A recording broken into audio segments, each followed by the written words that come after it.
Good morning guys. പുതിയൊരു വ്ളോഗിലേക്ക് വീണ്ടും സ്വാഗതം. ഇപ്പോൾ സമയം രാവിലെ 6:15. ഞങ്ങളിപ്പോൾ ഉള്ളത് ബാംഗ്ലൂരാണ് കേട്ടോ.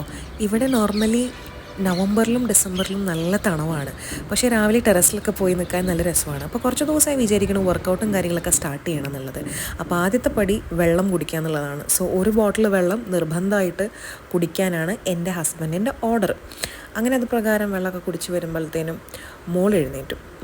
പിന്നെ കണ്ണൻ അത് മാനേജ് ചെയ്തു. അവൾക്ക് രാവിലെ കുറച്ച് നേരം ഞാൻ വേണം എഴുന്നേറ്റിട്ടുണ്ടെങ്കിൽ. പിന്നെ കണ്ണൻ അത് മാനേജ് ചെയ്തു. പിന്നെ ഞാൻ നേരെ വർക്കൗട്ടിലേക്ക് സ്റ്റാർട്ട് ചെയ്തു. ലൈക്ക് സൂര്യ നമസ്കാരമാണ് ഞാനിപ്പം സ്റ്റാർട്ട് ചെയ്തത്.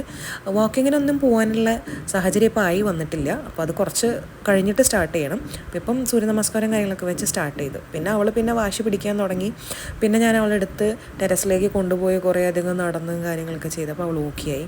അപ്പോൾ ഞാനൊന്ന് ചെറുപയർ വെക്കാമെന്ന് വിചാരിച്ചേ. കുറച്ച് ദിവസമായി ചെറുപയർ വെച്ചിട്ട്. പിന്നെ ചെറുപയർ നല്ല പ്രോട്ടീൻ റിച്ച് ഫുഡും ആണല്ലോ. അപ്പോൾ ഞാനിവിടെ ഡ്രൈ ആയിട്ടാട്ടോ വയ്ക്കാൻ ഉദ്ദേശിക്കണേ. എൻ്റെ അമ്മയുടെ റെസിപ്പിയാണ്. ആക്ച്വലി അമ്മ വയ്ക്കുന്ന ടേസ്റ്റൊന്നും വരില്ല. നല്ലോണം നാളികേരവും കാര്യങ്ങളൊക്കെ ഇട്ടിട്ടാണ് അമ്മ വയ്ക്കാറ്. ആ ടേസ്റ്റ് ഞാൻ എങ്ങനെ തലകുത്തി പറഞ്ഞാലും വരില്ല. അപ്പോഴത്തേനും കണ്ണും പോകാനുള്ള സമയമായി. അപ്പോൾ ഇപ്പം പേഴ്സണൽ കോച്ചിങ്ങും കാര്യങ്ങളും ഉണ്ട്. അപ്പോൾ ഈ ഒരാഴ്ച ഭയങ്കര ടൈറ്റ് ഷെഡ്യൂളാണ്. രാവിലെ 7:30 പോയിട്ടുണ്ടെങ്കിൽ പിന്നെ വൈകുന്നേരം എത്തുള്ളൂ. അപ്പോൾ അത് കാരണം കൊണ്ട് ബ്രേക്ക്ഫാസ്റ്റും കാര്യങ്ങളൊക്കെ പുറത്തുനിന്നാണ് കഴിക്കുന്നത്. ബിക്കോസ് രാവിലെ തന്നെ പോകേണ്ട കാരണം കൊണ്ടേ. അപ്പോൾ മോൾക്ക് ടാറ്റയും കാര്യങ്ങളൊക്കെ പറഞ്ഞിട്ട് പോവാണ്.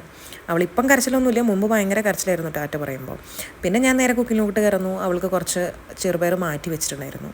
അതൊക്കെ കൊടുത്ത് പിന്നെ ഞാൻ നാളികേരം നല്ലോണം ആഡ് ചെയ്തിട്ടാണ് ചെറുപയർ ഉണ്ടാക്കിയത്. നല്ല കട്ട രൂപത്തിൽ. നിങ്ങളപ്പോൾ ഇങ്ങനെയാണ് ഉണ്ടാക്കുക. ഇവിടെ ചാറായിട്ട് വയ്ക്കുന്നത് ആർക്കും ഇഷ്ടമില്ല. ഇങ്ങനെ വയ്ക്കണതാണ് ഇഷ്ടം.